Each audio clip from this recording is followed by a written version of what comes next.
पहली रात में देखा कि जहांआरा बेगम जो कफन में लिपटी हुई उनकी तरफ चलती चली आ रही, मतलब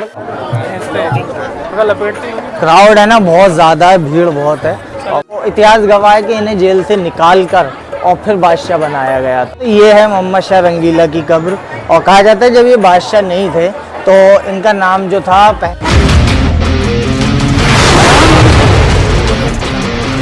और आज मैं आपको लेके जो आया हूँ मोहम्मद शाह रंगीला के मकबरे पे लेके आया हूँ। जो औरंगजेब बादशाह के बाद है ना 13वें जो बादशाह बने थे वो बने थे मोहम्मद शाह रंगीला, जिन्होंने भाई पूरा मुगल जो हुकूमत थी ना पूरी तरीके से समझ लो बर्बाद कर दी थी। जो औरंगजेब बादशाह ने जिन चीज़ों पे पाबंदियाँ लगाई थी ना वो उन्होंने अपने दौर में ना सारी ओपन कर दी थी। तो मोहम्मद शाह रंगीला जिनके टाइम में नादिर शाह ने दिल्ली में कत्लेआम मचाया था, दौर किस तरीके से उनके टाइम में जो बर्बाद होना शुरू हो गया था और जिसका अंजाम जो बहादुर शाह जफर तक भुगता गया था। तो आइए चलते हैं, उनका मकबरा दिखाता हूँ मैं। के बारे में बहुत सारी बातें इस वीडियो में बताएंगे। तो देख सकते हैं यार कितना क्राउड है और ये हमेशा ऐसी क्राउड रहता है और 24 घंटे। तो मैं उनकी सारी जर्नी और पूरी हिस्ट्री के बारे में आपको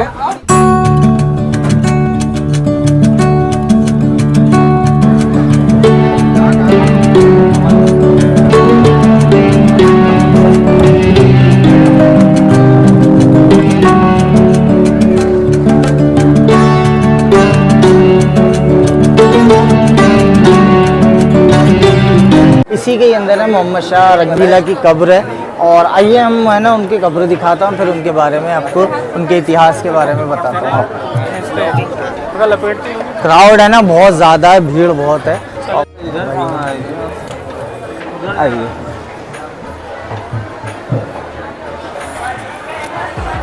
औरंगजेब बादशाह के टाइम में जो गायककारों की दुकानें बंद हो गई थी वो इनके दौर में खुल गई थी, क्योंकि गायककार संगीतकार है ना इनके दौर में बहुत खुश थे क्योंकि इन्होंने आम कर दिया था। ये अपने अय्याशी में डूबे रहते थे, जैसे बहादुर शाह जफर अपनी शायरी में डूबे रहते थे जो अंग्रेज़ों ने उसका फ़ायदा उठाया। और ऐसी ये जो मोहम्मद शाह रंगीला थे इनके टाइम में भी ये अपनी अय्याशियों में डूबे रहते थे जो नादिर शाह ने फ़ायदा उठाया। तो ये है मोहम्मद शाह रंगीला की कब्र। और कहा जाता है जब ये बादशाह नहीं थे तो इनका नाम जो था रोशन अख्तर नाम था इनका। तो इनका एक है ना इस जगह से ना किस्सा है और एक वाक़या है जो मैं अभी आपको बताऊंगा। कहा जाता है कि यही वो बादशाह थे जिसके बाद जो मुग़ल हुकूमत थी वो पूरी तरीके से बर्बाद हो गई थी। तो यही वो बादशाह थे। तो आइए मैं थोड़ा सा है ना आपको इनकी कब्र पास से दिखा देता हूँ, फिर इनके बारे में जो इतिहास है और इस जगह का जो इतिहास है जिस जगह पे मैं खड़ा हुआ हूँ वो मैं अभी आपको उसके बारे में भी बात करेंगे। ये देख सकते हैं ये है मोहम्मद शाह रंगीला की कब्र और हालत देख सकते हैं इस कब्र की क्या हो रही है। मुग़ल जो शहज़ादी और शहज़ादे हैं उनकी भी कब्रें हैं यहाँ पर। और आप अगर इसके बराबर में देखेंगे तो जहांआरा बेगम की भी कब्र है जिनके बारे में हम अगले ब्लॉग में आपसे बात करेंगे। तो फिलहाल ये जो है मोहम्मद शाह रंगीला की कब्र है। नादिर शाह ने जो हमला करा था दिल्ली के ऊपर, जो कत्लेआम मचाया था वो मोहम्मद शाह के दौर में ही मचाया था। नादिर शाह के सैनिकों को पहाड़गंज के दुकानदारों ने मतलब हाथापाई लड़ाई हो गई। तो कहा जाता है उसके 12-13 सैनिक मर गए थे और इसी के गुस्से में है ना नादिर शाह ने ना मतलब कत्लेआम मचा दिया था। तो वो सारी लापरवाही जो थी वो मोहम्मद शाह रंगीला की थी। ताउद और कोहिनूर का हीरा भी जो था ना वो नादिर शाह ना मोहम्मद शाह के टाइम में ही लेके गया था। कहा जाता कि पूरी दिल्ली को और मोहम्मद शाह को अपने घुटनों पे ला दिया था नादिर शाह ने, इतना कत्लेआम मचाया था। तो ये थी कुछ हिस्ट्री और भी मैं बताता हूँ आपको। पहले के लोग जो थे हज़रत निज़ामुद्दीन औलिया को सुल्तान जी कहा करते थे। तो कहते हैं कि इनकी चौखट के पास में कोई अगर 9 रातें काट लेता है इसके दिल की हर मुराद पूरी हो जाती है। तो ये चीज़ जो थी कुदसिया बेगम को पता चली जो लाल किले के अंदर थी। उन्होंने ये सुना कि 9 रातें काटने से मुरादें पूरी हो जाती हैं। वो जब आई थी तो उन्होंने इस एरिया को पूरे ये खानगा को है ना जनाना कर दिया था, ऑर्डर दे दिया था कि इसे जनाना कर दो। जनाना का मतलब ये था कि यहाँ पर है ना कोई भी मर्द इस खानगा के अंदर ना हो। यहाँ पर है ना इसी जगह पे जो पहले ना ये कब्र नहीं थी, वो इस जगह पे बैठ के उन्होंने ना वो 9 रातें काटी थी। कहते हैं कि पहली रात जब हुई थी बड़ी खौफ की गुजरी थी। पहली रात में देखा कि जहांआरा बेगम जो कफन में लिपटी हुई उनकी तरफ चलती चली आ रही, मतलब दूसरी रात थोड़ी कम खौफ की गुजरी। ऐसे करते करते उनकी है ना 9 रातें जो बहुत खौफ की थी, वो आसिया बेगम यहाँ बैठी हुई थी। उनकी गोद में जो रोशन अख्तर लेटे हुए थे, एकदम सो रहे थे, वो सोते सोते एकदम उठे और उन्होंने कहा अम्मा जान के मैंने एक ख्वाब देखी है, जो सुल्तान जी हैं इनकी चौखट पे एक तिल पड़ा हुआ है और वो मैंने खा लिया है। हवा दिन था और आखिरी रात थी। तो आसिया बेगम ने जब भी हाथ उठाए, सुल्तान जी हमें आपकी है ना तिल भर हुकूमत कबूल है। तो उस दौर में ना जो बादशाह बनने के लायक हुआ करता था, जेल खानों में बंद कर देते थे। तो इतिहास गवाह है कि इन्हें जेल से निकाल कर और फिर बादशाह बनाया गया। आइए और देखते हैं और क्या है यहाँ पर।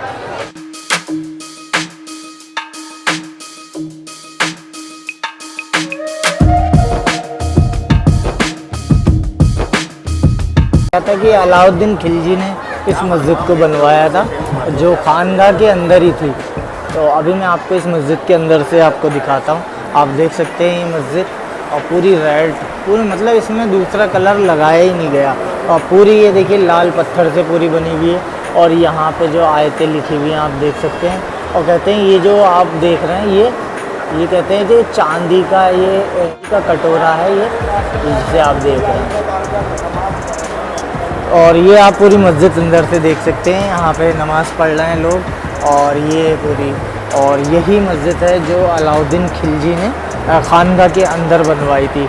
आप देख सकते हैं। और वो जो मिंबर है, कितना बड़ा मिंबर है, अभी आपको मैं पास से दिखाता हूँ। ये देखिए, तो ये मिंबर है और ये मस्जिद है पूरी। तो ये ना पूरे जो हज़रत निज़ामुद्दीन का पूरा परिसर है, उसके अंदर ये मस्जिद है और ये मस्जिद है। अभी मैं मस्जिद का और दिखाता हूँ, ये देखिए। तो आइए हम चलते हैं आगे और मैं दिखाता हूँ आपको। 1719 में वो गद्दी नशीन हुए थे और 1748 तक उनकी हुकूमत चली थी। औरंगज़ेब बादशाह ने जो गीत संगीत पे पाबंदी लगाई थी, तो वो उन्होंने अपने दौर में खोल दी थी। वो ऐसे अय्याश बादशाह थे, अपने दरबार के अंदर ही ना वो नाच गाने, गीत संगीत वो उन्होंने ओपन कर दिया था और हुकूमत पे कोई ध्यान नहीं था। ये क्या थी, हम पूरी तरीके से विस्तार से आपको नहीं बता पाए, क्योंकि यहाँ पे है ना वीडियो नहीं बनाने दे रहे थे। बहुत परेशानी, जितनी भी हमने वीडियो बनाई है ना, और बहुत दिक्कतों से बनाई है। तो हो सकता है कि आपको कुछ ना कुछ हमारे इतिहास में कमी लगे। तो आगे कोशिश करेंगे फिर कभी कि आपको पूरे डिटेल के साथ इतिहास बताएं। तो और चैनल सब्सक्राइब कर देना, इंस्टाग्राम को भी फॉलो कर लेना। तो चलते हैं, बाय, अल्लाह हाफिज़।